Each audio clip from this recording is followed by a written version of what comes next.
The best medications to use on aquarium fish and why. So, why not just use aquarium medications? Fish medications are oftentimes not regulated by a government entity such as the FDA. For example, in contrast to antibiotics obtained for dogs and cats, the purchase of fish antibiotics in the U.S. does not require pet prescription information, and the products are not FDA regulated.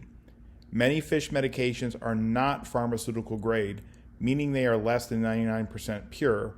Third, many fish medications contain excipients or other inactive ingredients, and because the formula used is proprietary, you have no idea what these other ingredients are.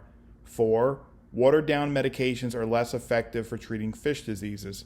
And finally, using a scoop or even a teaspoon is not the proper way to dose powder medications into the water. Most should be weighed using a digital scale and dosed according to water volume. So, which medications are most important to be pharmaceutical grade? First and foremost, antibiotics for treating bacterial infections. Also, chloroquine phosphate for treating ick, velvet, brook, and urinema. Third, fenbendazole, which is a dewormer used to treat mostly prosy-resistant flukes and gastrointestinal parasites, or worms. And fourth, metronidazole for treating internal parasites, brook, and urinema. I do not sell any of these myself, but I will provide links in the comments section for online sources of these medications. All of the medications listed in the previous slide come in granular or powder form, so they must be weighed using a small digital milligram scale, as shown here, before being dosed into the water. I will provide a link in the comments section for the one I use. You dose these medications according to water volume.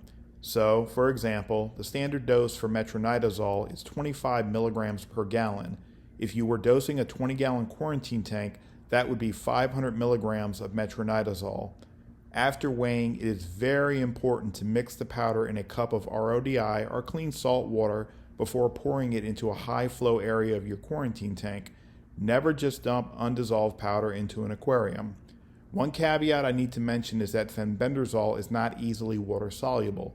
For that particular medication, I advise using either ethyl alcohol or preferably DMSO to aid with dissolving it. Are there exceptions? Yes. I realize it is impractical for most hobbyists to use pharmaceutical-grade medications in every instance, or to prepare their own stock solution for dosing. Shown on the screen are some aquarium products that I have a high degree of confidence in based on their track record. I have no business affiliation with any of the companies that make these products.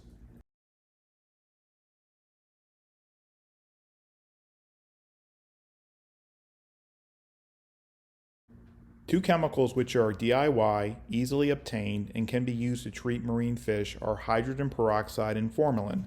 Hydrogen peroxide can be found in almost any drugstore, grocery store, Walmart, Target, etc. Just make sure it is at least 3% in USP grade.